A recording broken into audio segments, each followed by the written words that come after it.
comment on this video. He said, as a child has to be taught to believe in God. No one is born with the concept of God. Any thoughts on that? I'd say this, whether that's true or not, that's a separate point, and I don't mind getting into that one. But again, this is a show about logic and reason. A child has to be taught to believe in God. No one is born with the concept of God. That's irrelevant. A child has to be taught about mathematics. A child has to be taught what his parents' names are. You're not born knowing your parents' name. Again, that has nothing to do with whether something is true or false. That's not an epistemology. Just because you're born knowing or not knowing something, it's nothing to do with the truth or falsity of that particular claim. And people need to understand that. I don't hope that did you catch that? I don't know if I said it too fast for people because I talk fast sometimes, but is what I'm saying making sense to you? Say it again for me and the audience. So it says a child has to be taught to believe in God. No one is born with the concept of God. This is some type of attack on the belief in God, I presume.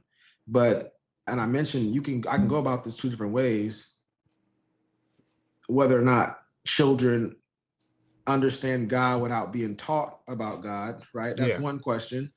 But I want to focus on this as a disproof of the concept of God.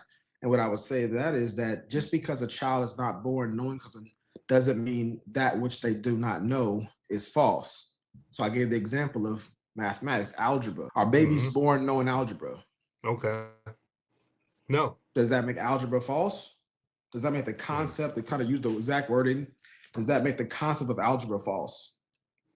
Of course not. Are they born with the concept of their parents' names?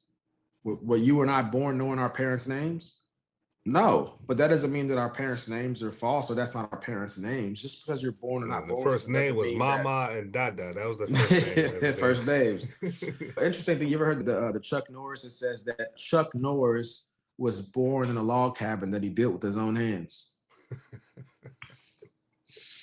Shout out to Chuck. Yeah, perhaps we're not born with the concept of God, but now I want to address the other side of that is that I can't think of the philosopher and communicator of this. But you have the watch situation, the watchman, the watchmaker. There's a good case to be made that people look at. I remember Aries Spears was talking about, I don't know if we're going to cover that or we covered it on the last show. I'm talking too fast, but Aries Spears talks about how he's pretty much an atheist now because of all the ugly stuff that he sees with religious people historically and now, from slavery all the way to now. But he said on the flip side of that, what happens is whenever I'm looking at the expanse of the universe, I'm like, I feel like there's a God. God is all around the world. All different kind of cultures have a concept of God. Where does that come from?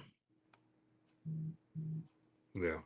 And I don't want to get that's a more potent point than people probably realize, like alliteration right there. Potent point, people realize.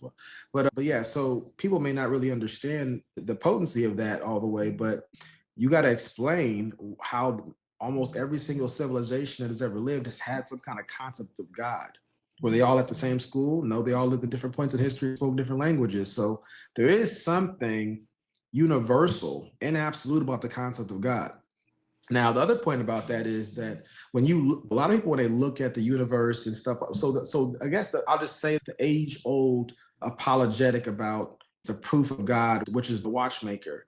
If you were to walk through a beach and obviously you're seeing some sand, you're seeing the tides come in and out, and then you saw a watch on the ground, you wouldn't think, oh, wow, the nature has somehow constructed this apparatus that's able to tell time naturally.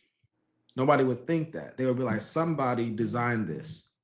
When people look at the universe, and they look at the sunrise and all the different things like that, it cries that this is all designed. It's so uniform. When you look at your own body, you're thinking like, oh, wow, I works so well. This is not by random chance. This was designed.